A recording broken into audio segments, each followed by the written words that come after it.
जो भी मेरे श्याम का दीवाना है। और उसके पीछे क्या है? उसके पीछे ये जमाना।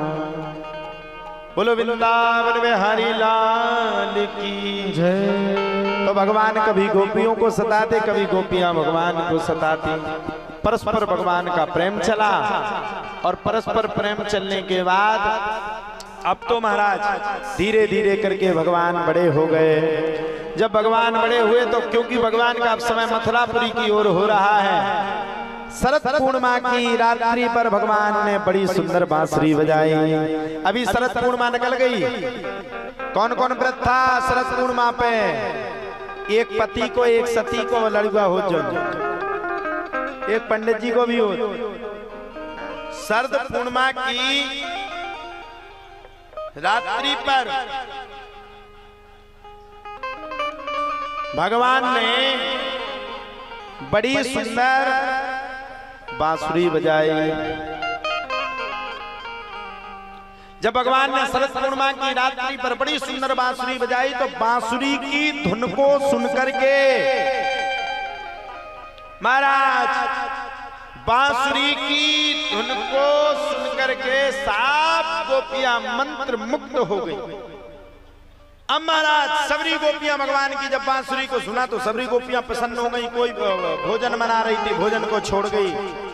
कोई स्नान कर रही थी, भगवान के पास पहुंच गई। कोई गोपी सो रही थी, सोते समय भी भगवान के पास पहुंच गई। घर वालों ने पकड़ करके बांध दिया। तन से नहीं पहुंची तो मन से भगवान के सामने पहुंच गई। सब गोपियां जब सबरी इकट्ठी हो गई, भगवान ने सबरी गोपियों से पूछा, अरे गोपी किस प्रकार से तुम्हारा आगमन हुआ है? अच्छा, रात्रि के समय में लकड़ियां तोड़ने के लिए आए होंगे, लकड़ियां लेने के लिए आए होंगे। अब भी भगवान गोपियों के मन के भाव को परख रहे। क्यों?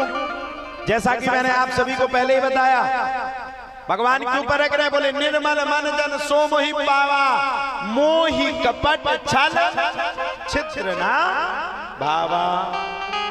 भगवान गोपियों के अंदर के मन को परख रहे हैं, कहीं छल तो नहीं आ गया, कहीं कपट तो नहीं आ गया। सब गोपियों ने हाथ जोड़ करके कहा, प्रभु अब ना हमारे अंदर मैल आया, न छल आया, न कपट आया। अब तो ऐसी कृपा कर दो मेरे दीनानाथ, मेरे कृपानाथ, मेरे कृपा निधि, ऐसी कृपा कर दो कि अब तो बस और बस मुझे आपके ही सुंदर दिव्य और भव्य दर्शन ही हो जावे। भगवान समझ गए गोपियों को अभिमान नहीं है। जब भगवान ये समझ गए गोपियों को अभिमान नहीं है, तब तो भगवान ने बड़ा सुंदर रास रचाया जिसका नाम पड़ा महारास। वृंदावन के रास में पहुंचे जाए महेश, मिल सखियन के झुंड में धर गोपी को भी। नारायण ब्रज भूमि पे, नारायण ब्रज भूमि को सुरपति नावत मान। यहाँ आए गोपी भये सो श्री गोपेश्वर नाम। शंकर जी भी जिद पकड़ गए, भैया हमें तो रास में जाना, रास में जाना, हम तो रास रचाएंगे, हम तो रास रचाएंगे, हम तो रास रचाएंगे।